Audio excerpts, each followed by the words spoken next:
Sir Avinash Dadhich, I welcome you to this session of Nurturing Smart Teachers. I'm very happy that you have accepted my invite to come and speak here. And your topic is very fascinating, quite topical, competition law. I will start part one of this lecture.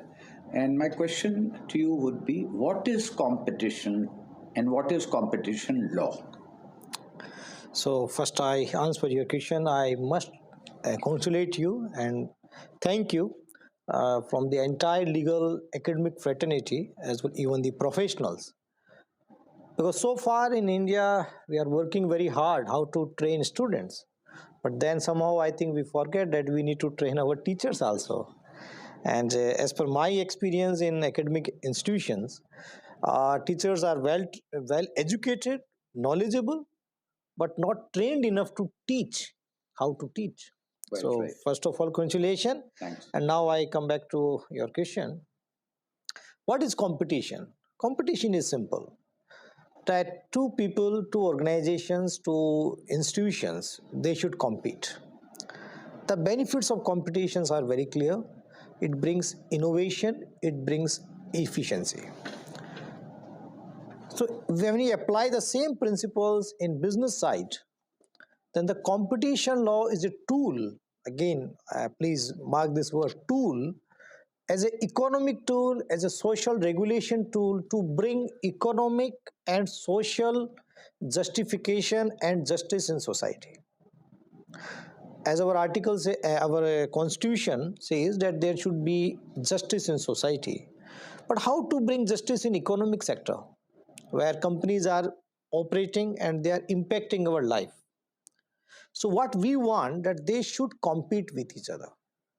So when suppose like for example, four companies are operating in Indian market, and if they don't compete with each other, as a consumer, we will get less quality, maybe we will be paying more price, and third could be that those companies can stop entry of a new player in the market.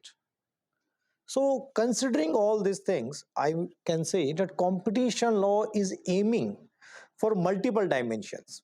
I think that's the problem starts in competition law, because when I say criminal law or family law, then we have very limited and well certain objectives. But in competition law, we have consumer welfare objective, market welfare objective, or sometimes both objectives, and a lot of time even the politics, geopolitics play an important role. Statute in this regard? So in India, we started with MRTP Act 1969. It didn't work very well, frankly speaking, because that was a different era. And finally, the government of India, after the 1995 WTO agreement and then the opening of the market, we needed a regulator. Because once you open the market, then people start competing with each other. Okay, so once they start competing with each other, then there is a probability that people start manipulating the market. So in 2002, Government of India introduced Competition Act 2002. Now, since this law came into being in 2002, as you indicated, and we are now 20 years down the line, can you briefly indicate as to how these 20 years journey has shown to our domestic environment the utility, the significance of this law? So even this law was enacted in 2002, but finally it came into existence or ineffective in 2009 only. So effectively it's only 13-year-old law in this country.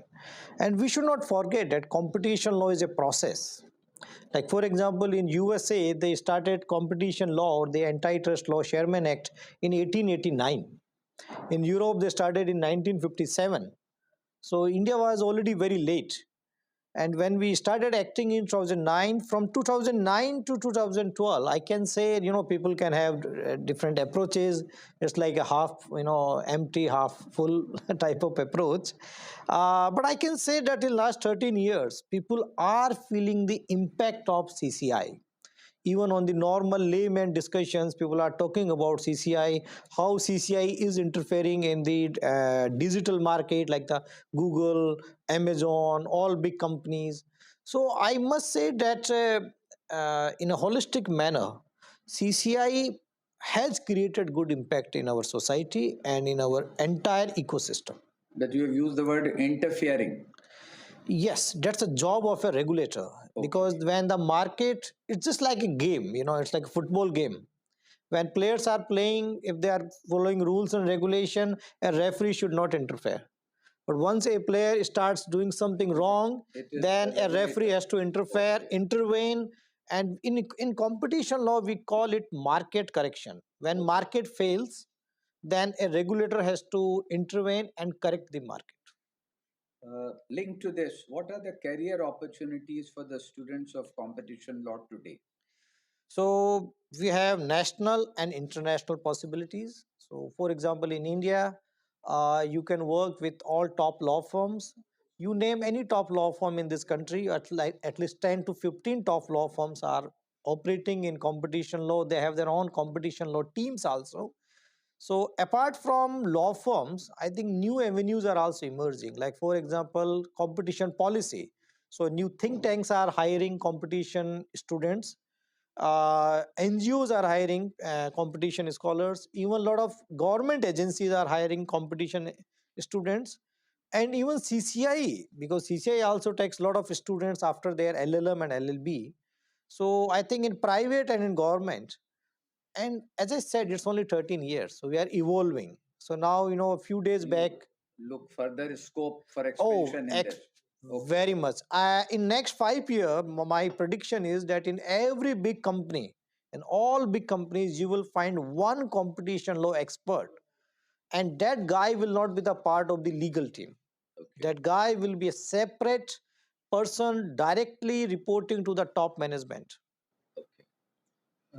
How is the teaching of competition law, as they call it, antitrust law, I suppose, in US? Yes, yes. So, how is the teaching different than other laws, say criminal law, or taxation, or say the Factories Act and labor law? Because maybe my competition law, my law professors will not like this comment, but competition law is not a law. It's a sub branch of industrial organization, IO, and that IO is a branch of economics. So when we start teaching about competition law, then first thing we need to understand that this is not a law. It's a sub branch of economics. And if you want to prove something in competition law, we have to use tools of economics. Yeah. So when I said tools of economics, means that things are very uncertain, very, very uncertain. Like, for example, in criminal law, yeah, things are uncertain too, but more or less things are very settled in other branches of law. Very briefly, if one has to take your view, then is there a possibility in near future that this subject be taken over by the Department of Economics in various universities? Why not? It has already happened. And I don't see any problem with that. I am very happy with that. One of the brightest professor of competition law in India, Professor Somshekhar, very close friend of mine. He's a professor of competition law at NLSIU Bangalore, and he's an economist basically, and he's a great competition law teacher. So this is Anyway, not uncommon. I'll not get into that because it has jurisdiction, it has powers. There is a CCI, then there is a tribunal. On top of that, there are offenses, and there are rival contentions put up. So therefore, whether it can be decided, those cases adjudicated by economists and all, I would keep. No, I know, Professor, but I would like to comment here. Yes. This is a classical debate in competition law between lawyers and economists, that who runs the show. Right. Now, presently, since it is included by the law schools, it is within the knowledge, permission, and cognizance of the Bar Council of India. Let us proceed. When do you think that, in what semester should the subject be taught, and why is it so? I'll clarify my question. Should this be taught to the students when they have already studied, say, company law, or before or later? What are your views in that? So first thing first, that competition law still is not the fundamental law or the core subject as per the BCI. Okay. So this is another big problem. I think Okay. my recommendation is that just like other international law schools in UK, US, and in other countries, competition law is the core subject. Okay. So every law school student must read it. Okay. That's not the situation in India. Okay. So that's the first point. Second, I believe that not before fourth year. Okay. Because it should be in the fourth year, yeah, or minimum the 5-year course. Yeah, in the fourth year and in the 3-year course. Okay. In the third year. Okay. Because when you teach about competition law, then you must have very fundamental understanding of economics, law, and the company law, and so many other multiple dimensions. So in the fourth year, in the 5-year program, and third year in the 3-year program. Okay. Thanks. We stop here at the end of part 1, Yeah. and a few minutes later we start part